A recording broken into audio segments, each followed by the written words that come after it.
মূল বায়ন হিচাপে শ্ৰী যজ্ঞৰাম বৰাদেৱে আছিলে, কিন্তু তেখেতৰ মানে মূল হাতোলা হিচাপে এতিয়া গাঁৱত মানুহে গণ্য কৰিছে। এদিনো ৰেষ্ট নাপায়, গায়নত হ'লে ধ্যান দিব নে সকামত হ'লে ধ্যান দিব। সেইকাৰণে আমি গায়নৰ পদটো মূল বায়নৰ পদটো শ্ৰী টংকেশ্বৰ চেতিয়াদেৱক দিবলৈ বিচাৰিছোঁ।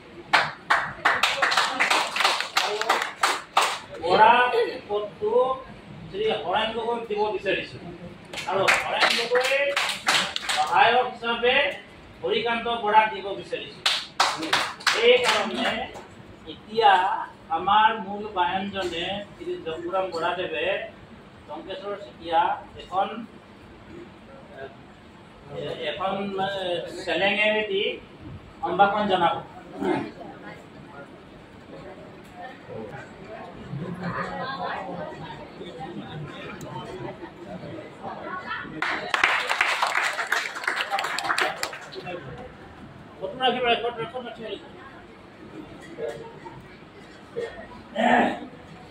নেক্সট আমাৰ শ্ৰী টংকেশ্বৰ চেতিয়াই হৰেণ গগৈক নামতি, তিলবাইন আৰু গায়ন হিচাপে স্বীকৃতি দিব। তেখেতক এখন চেলেঙেৰে সন্মান জনাব শ্ৰী টংকেশ্বৰ চেতিয়াই।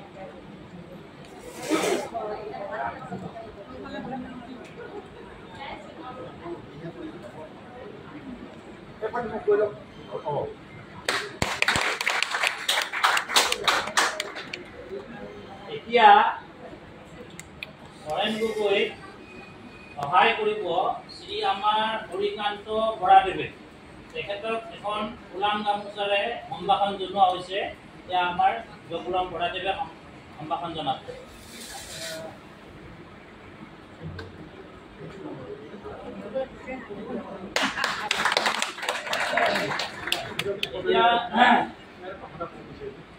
যিহেতুকে আমাৰ এখন বয়স্ক বনাই সেই বস্তুটো আছে আমাৰ এখন নলগাওঁ। যিহেতুকে আমি দুজনে আছিলোঁ, হৰেণ গগৈ আৰু মই। টংকেশ্বৰ চেতিয়া আছিলে পিছত চেষ্টা কৰিছিলোঁ সি বায়ন হিচাপে, যজ্ঞৰাম বৰা আছিলে মূল বায়ন, আয়েক এতিয়া প্ৰথম মূল বায়ন, এতিয়া টংকেশ্বৰ চেতিয়া আছিলে। আমি বস্তু বৰ পুৰণা যিখিনি হেৰি আছিলে তেওঁলোকে বঢ়াই দিয়া আছিলে। গতিকে এইটো এটা মানে চলি আছে। ঠিক আছে, এতিয়া ঘটনা এটা হৈছে, আগতে আমাৰ ৰাইজে য'ত যিমান গায়ন বায়ন গাইছিলে একো ৰেকৰ্ড নাই। কিন্তু এতিয়া আমাৰ অসম চৰকাৰে কি কৰিছে, আমাৰ এটা ৰেজিষ্ট্ৰেশ্যন হৈছে গায়ন বায়নৰ চৰকাৰৰ ঘৰত, আৰু চৰকাৰৰ ফালৰ পৰা কি কৈছে, জিলা ভিত্তিত এখন কমিটি বনাই দিয়া হৈছে, আৰু জিলাৰ পৰা আকৌ আঞ্চলিক ভিত্তিত এখন কমিটি বনাই দিয়া হৈছে। আমি এতিয়া নামৰূপ ডিব্ৰুগড় জিলাৰ নামৰূপ আঞ্চলিকৰ ভিতৰত আছোঁ। নামৰূপ আঞ্চলিকত মুঠতে 18খন গাঁও আছে। 18খন গাঁৱৰ ভিতৰত 13 যোৰা গায়ন আছে, আৰু বাকী 5খন গাঁৱত গায়ন বায়ন নাই, মৰিল। এতিয়া আৰু কেইখনমান গাঁৱত নাম মাত্ৰ আছে, 4জন 5জন এনেকৈ। অকল বেছিকৈ আছে যদি আমাৰ গাঁওখনতে আছে। গতিকে আগতে কি আছিল, মুখতে কোৱা আছিলে যে সি বায়ন হয়, সি হিল গায়ন হয়, সি মানে গায়ন হয়। এতিয়া হৈছে কি, আমি কাগজে কলমে কৰিবলগীয়া হৈছে। আমাৰ ফৰ্মেটটো অলপ ভুল আছিল। আমি এতিয়া সেইদিনাখন ডিব্ৰুগড় জিলাই ক'লে যে আপোনালোকৰ একচুৱেলি বায়ন কোন, এতিয়া আমি ক'লোঁ যে বায়নটো আমাৰ যজ্ঞৰাম বৰাই হয়, আৰু গায়ন কোন মানে আমাৰ টংকেশ্বৰ চেতিয়া। বোলে টংকেশ্বৰ চেতিয়া মানে ইয়াতে হৰেণ গগৈ লিখা আছে, গতিকে আপোনালোকে ফৰ্মেটটো বদলি কৰক। আৰু দ্বিতীয়তে এতিয়া আমি গোটেইকেইজনে কথা পাতি কথাটো হেৰি কৰি মানে সিদ্ধান্ত লৈছোঁ যে ফৰ্মেটটো অলপমান বদলি কৰোঁ, যিটো আমাৰ ৰেকৰ্ডে হৈ থাকক।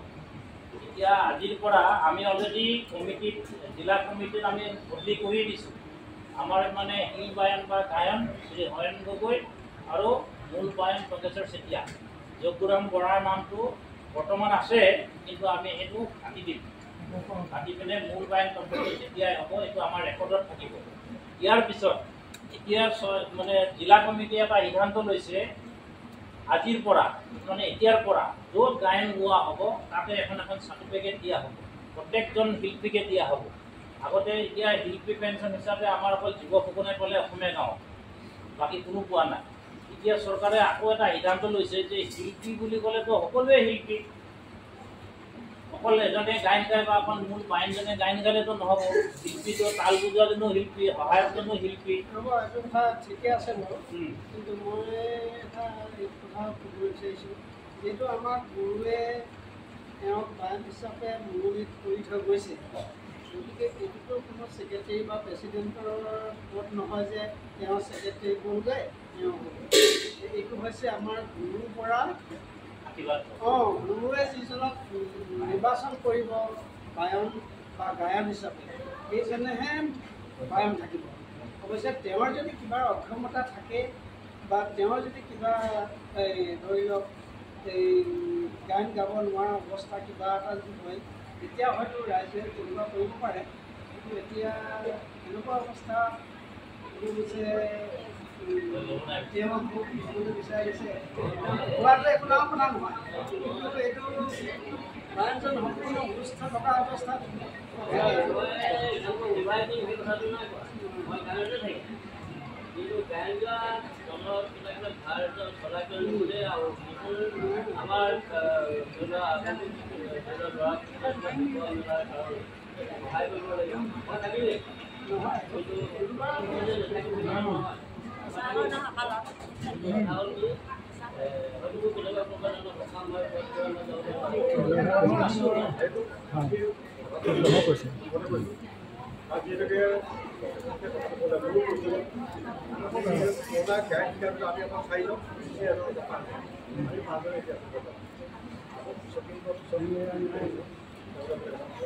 ঠিক আছে, এইটো হ'ব আপোনাৰ ঠিক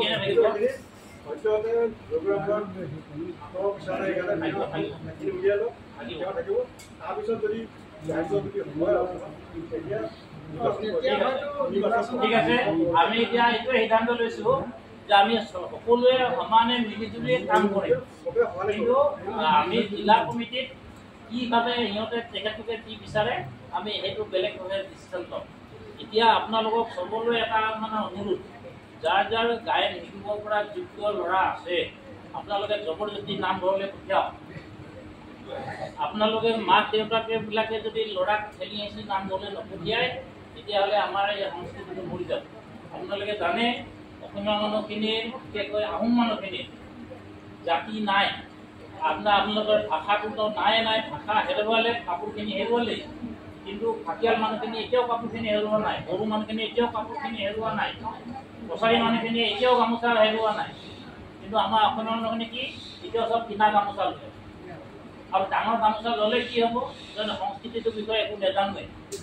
সেইকাৰণে আপোনালোকৰ মাক দেউতাকৰ বোলে বেছি ৰেচপনচিবল আছে। ল'ৰা উপযুক্ত হৈছে স্কুললৈ নহয়, স্কুললৈ পঠিওৱাৰ লগে লগে নামঘৰলৈ পঠিয়াওক। জবৰদস্তি কওক যা দেউতাৰ লগত যা, মানে 2-4মান কাল বজাই যা দেউতাৰ লগত যা, অলপমান ভাগৱত পাঠ পঢ়ি আহিবি, তেতিয়া সমাজখন শুধৰিব। যেতিয়া ল'ৰাবিলাকে নামঘৰলৈ আহিবলৈ শিকিব, ইয়াত 2-4টা কথা বহি বৃদ্ধৰ পৰা শিকিব, তেতিয়া গৈ পিনে ল'ৰা আগলৈকে শিক্ষাটো পাব আৰু আধ্যাত্মিক জ্ঞানটো পাব। অকল শিক্ষাটোৱে নহয় মানুহৰ জীৱনত শিক্ষাটো শিক্ষকে দিব, শিক্ষাটো কোনে দিব, শিক্ষাটো শিক্ষকে দিব। সেইকাৰণে নামঘৰত আহিলে আধ্যাত্মিক জ্ঞানটো নাপায়। তো আপোনালোকৰ যাৰ যাৰ ঘৰত গায়ন শিকিব পৰা 6, 7, 8, 9, 10 ইমান ল'ৰা আছে, চবকে জবৰদস্তি আমি লক্ষী পূজাৰ পিছদিনাখনৰ পৰা গায়ন শিকাবলৈ আৰম্ভ কৰিম। গধূলি বেলা চবেই ল'ৰাবিলাকক পঠিয়াব, তেতিয়াহে আমি গায়ন যোৱা তৈয়াৰ কৰিব পাৰিম। আদাৰৱাইজ ল'ৰাজনে নামঘৰত আহি চিঞৰ বাখৰ কৰি থাকিলে নামঘৰটো জীয়াই নাথাকিম, গায়ন যোৱা মৰি যাব। মই ৰিটায়াৰ হোৱা সময়ত গায়ন প্ৰায় মৰি আছিল, অকল 2টা মৃদং আছিল, এতিয়া আমাৰ হাতত 10টা মৃদং আছে। বাকী গাঁওবোৰ নিচিনা মৰি যাব। এতিয়া কথা কোৱা সময় নহয়, নেক্সট এখন জেনেৰেল মিটিং পাতিম, আপোনালোক সকলোৱে আহিব জেনেৰেল মিটিঙত। জেনেৰেল মিটিং বুলি ক'লে আপোনালোকে ভয় খায়, নাহে। জেনেৰেল মিটিঙত আমি খোলাকৈ কথা পাতিবলৈ মন যায়। এতিয়া এইবিলাকৰ সকামত আমি অনুষ্ঠানবিলাকত কথা পাতি থাকিলে আমাৰ এই গায়ন গোৱা নহওক, মান এখন কাটি দিব লাগিব, মামান এখন কাটি দিব লাগিব।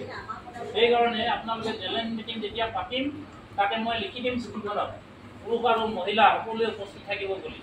তো আপোনালোক আজি যেনেকৈ আহিছে তেনেকৈ জেনেৰেল মিটিঙত চবেই আহিব, বহুলভাৱে আমি ডিছকাশ্যন কৰিব পাৰিম, খুব কথা পাতিব পাৰিম।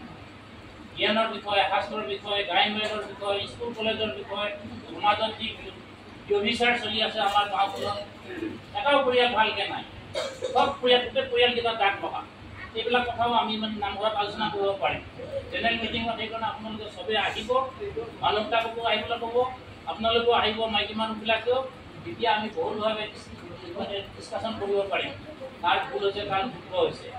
এতিয়া আজিলৈ ইমানখিনিতে সামৰি মাৰক, গায়ন গাওক, উপভোগ কৰক, আনন্দ